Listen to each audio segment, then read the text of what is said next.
Hello everybody, it's Monday the 15th of August 2016. I'm Dakian. This is my weekly update about my painting progress.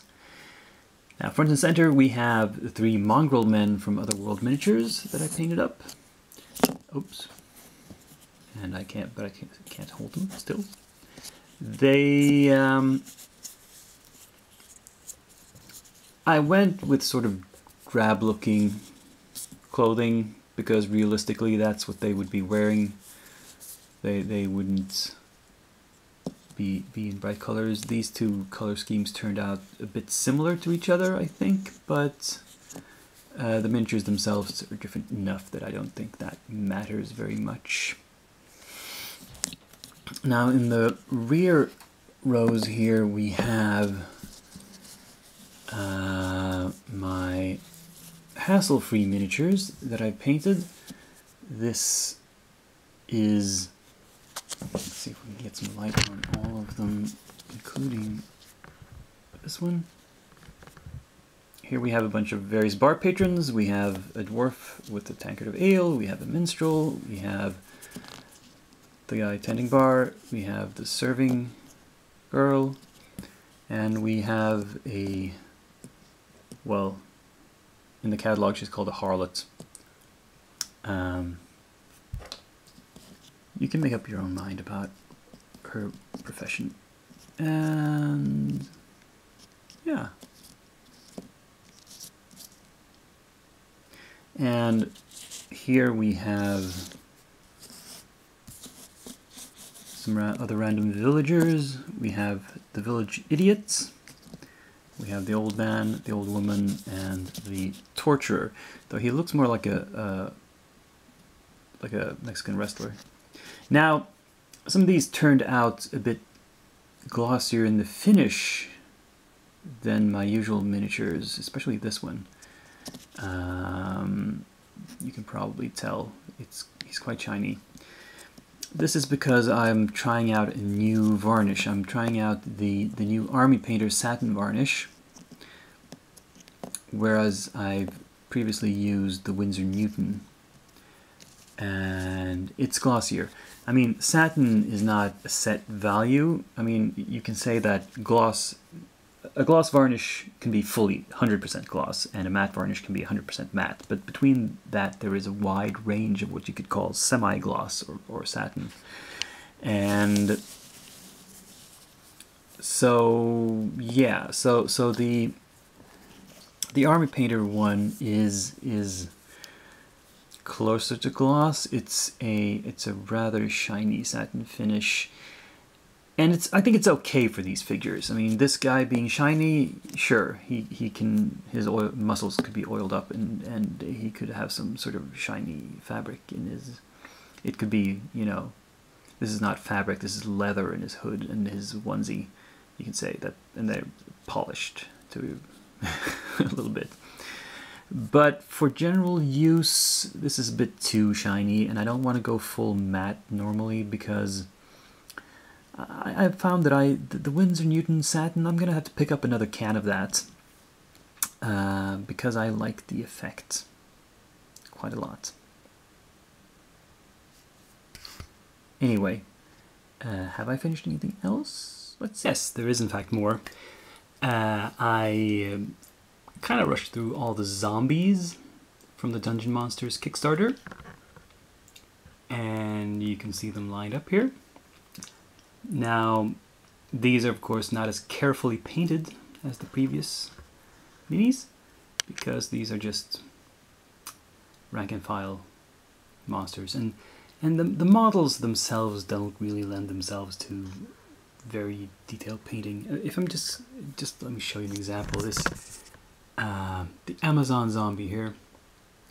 Now the sculpt, there's a lot of fine detail, for example, on the corset or bodice or whatever this is around her midsection, but it's extremely shallow detail, which means you can't really pick it out with a paintbrush. You just have to kind of give it a wash and hope for the best. And similarly, the cloak, well, it's nicely pitted and torn and whatnot, There's just too many fine lines. Dry brushing and washing is basically the only way I could do this without losing my mind.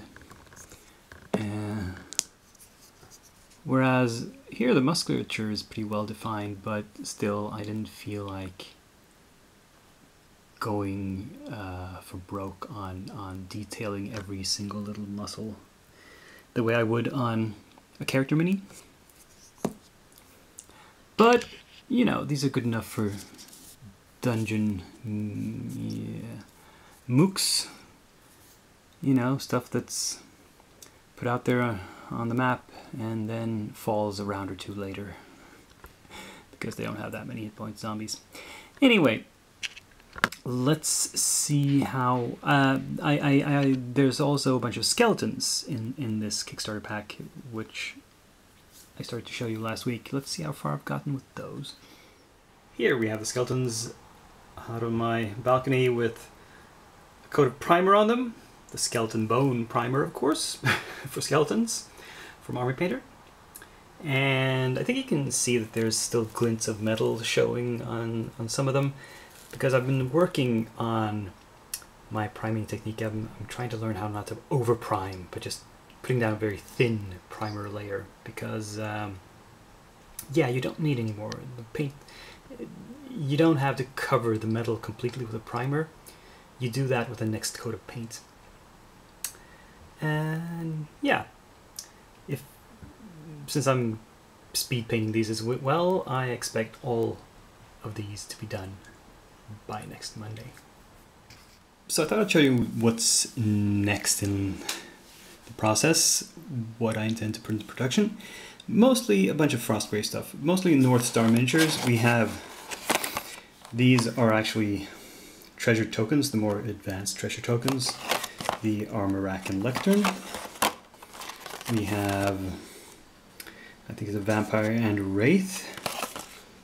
Yes, that's what they are.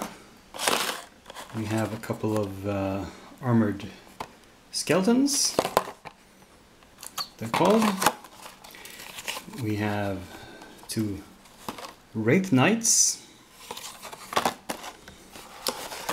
And we have a Banshee, which is not an official Frostgrave mini, but it's by North Star. And finally, we have a red box mini here, Roth Martin. I bought him a while back. He belongs with my warband, actually. So I'm gonna have to look at how I based those, the other minis from the same range as him, and try to copy that. But before I can, well, I can start cleaning these up. I can't actually base them yet because I need more green stuff. I realized I ran out of green stuff, and I had some on order, but it's from a retailer online. It's going to take a while to get here. I don't think they've even sent the order yet. It's from the UK. So unfortunately, I'll probably have to go to my local gaming store and pick up some overpriced GW green stuff. Ah, well, these things happen. Yeah. But anyway, that's what I'm going to be working on next.